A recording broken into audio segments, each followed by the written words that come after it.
Hello and welcome to this session on Understanding Research and Data Management, RDM, and the role of the library. This session is designed to just be a simple overview for researchers. My name is Jodie Heap. I am the Scholarly Communications and Research Support Librarian, and I cover RDM from the library. So what is research data management? Well, research data management refers to the process of handling data which is generated during a research project. The data lifecycle includes planning, collection, documentation, storage and backup, sharing and access, and archiving and preservation.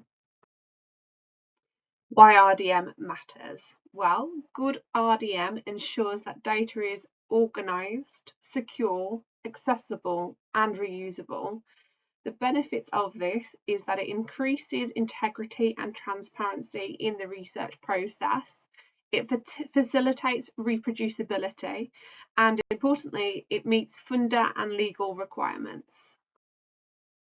So on this slide, you have a lifecycle overview of RDM, which sort of starts with the data management planning process, then takes us into the collection, description, and analysis stage, which may happen at the same time as we start curating and collecting our data. We will describe and analyse it as we move through that process. And once we have completed that data collection and data storage process, we can start to move into retention, promotion and sharing and reuse of that data. So it's really useful to be able to consider not just yourself in that process, but ultimately other users who might be able to access and take advantage of your hard work and acknowledge you for it through that data sharing process. So it's a really viable and valuable, should I say, that we consider how we will describe and share our data. So what are the key elements of a plan? So we need to think about the sort of planning process. We need to think about what elements are going to be required. Who do we need to consult? Is there a specific template or documentation that we need? Is there any particular storage? Thinking ahead of these things will enable us to draft our plan and talk to others about the process. They might be able to give us some insights or advice or guidance. When we get to the second stage of actually collecting our data, we need to make sure that we are consistent and structured in that process so that we have consistency across our data, no queries or questions arising through that. We need to make sure that our data is documented, so file hygiene, yeah, making sure that things like the naming practices that we're using are consistent and clear and will make sense to us in months and years later if we do need to come back to them.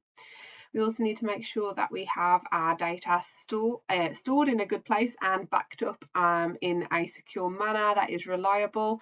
Obviously, USB is not necessarily the best place to be storing our important data. There is a chance of corruption or losing that data. Okay, and then we also need to think about data sharing. How are we going to share our data if we are able to do so and it is ethical to do so?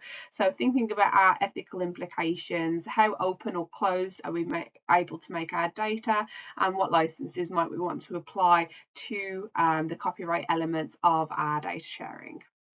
And finally, we've got preservation, so long-term access and usability. If we want to store our data somewhere, if we need to refer to it perhaps in a journal article, we might want to direct others to our data. We need to make sure that it is in a location where there is long-term preservation built into it, such as a repository. So who is involved at the institution in the sort of process of a RDM? There's a few different departments that might be involved in different ways. So in our planning phase, we might have the library in terms of templates linking out to products or guidance. We might have research support, ethics and IT in depending on where that product support is coming from. We might have collection, research and IT, analysis, again kind of IT, research specific labs. Is there any specific software or tools that I need to do that analysis? And then in the dissemination phase, again, library, research and ethics, thinking about how we can ethically share our information, consulting them with that. Research teams, is there any particular guidance or regulations that we need to adhere to?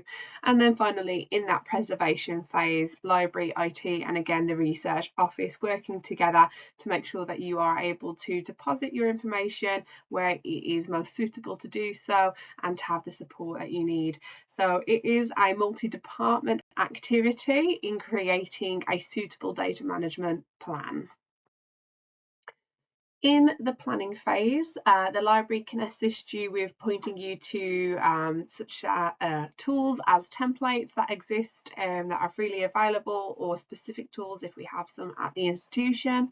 We will also make you make advice regarding metadata and standards, the best practices that are involved in that sort of process of naming conventions and how you can share your information, and on how you can make access to our data repository or an external repository and the sort of copyright licensing recommendations that might be most suitable for you. Other teams that you might consult is the research support in terms of the funder compliance, if you have a specific funding grant with its own regulations. Of course, ethics in terms of legal and data protection, making sure that you're covered there, and IT in that storage and access planning phase. In the dissemination phase, again, the library is able to assist you, sort of focusing now on the repository itself. So in terms of making the actual deposit, making that record, and creation of the DOI. The licensing guidance, there are different types of Creative Commons and how open or restrictive they are in terms of sharing capacity. So again, we can advise you on that. And also we can have a look at the sort of general research policies that exist that you might be interested in finding out more about, or which apply to you specifically. You might also have to consult the research office and just check that the institution's policy, if there's anything specific in place, and the ethical team in regards to making sure that we have covered all the bases of handling sensitive data appropriately. FAIR stands for findable. Data and metadata should be easy to find by both humans and machines. Accessible. Once found, the data should be retrievable under clearly stated conditions. Interoperable. Data should use standard formats and vocabularies to integrate with other data. Reusable. Data should be well described so it can be replicated and reused. A thing to note is that fair is not the same as open. Data can still be fair even if access to it is restricted. In the preservation phase, the library really comes into its own, and we can give you advice and guidance about our various repositories for our data and outputs, and we will give you advice on how to share that information with us in the correct formats and the metadata that is required, the descriptive information that we need to ensure that the FAIR principles that are in place in our repository can be adhered to. We also liaise with IT in terms of systems and data migration if it is required. Getting some of those large data sets to us can be a bit tricky sometimes, but we get through it. And of course, we just need to ensure that we are at all the times ensuring that we are compliant with any data retention policies that might be in place. So here I just wanted to show you the Keele data repository. It's one of the repositories that we have specifically here at Keele.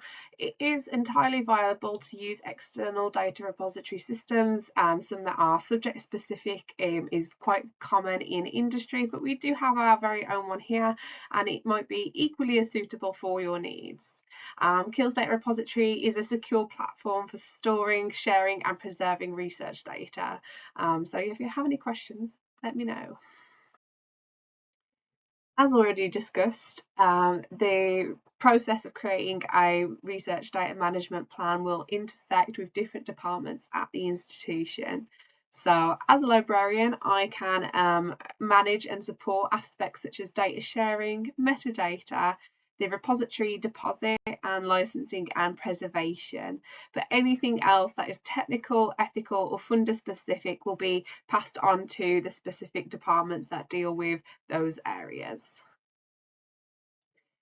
To find and access help, I recommend heading to the Research Support SharePoint, where we have up-to-date links linking out to our colleagues in other departments such as the IT services, ethics and governance, and the research offices. And here on screen you can see the different categories that they can support with. So for IT, we're looking at storage and security of our data. Ethics and governance is consent and handling of sensitive data, and our research office will be supporting policy, compliance, and funder requirements. And we keep that all up to date and interlinking through our various SharePoint pages. Thank you very much for attending this brief overview of research data management planning from the library. If you do have any questions or you just want to reach out for some support, you can get in touch with us. You can access myself and my colleagues through the SharePoint page that was linked previously and is discoverable everywhere through the library. But you can also contact me via my email, which is on screen as j.heap@keele.ac.uk. Thank you.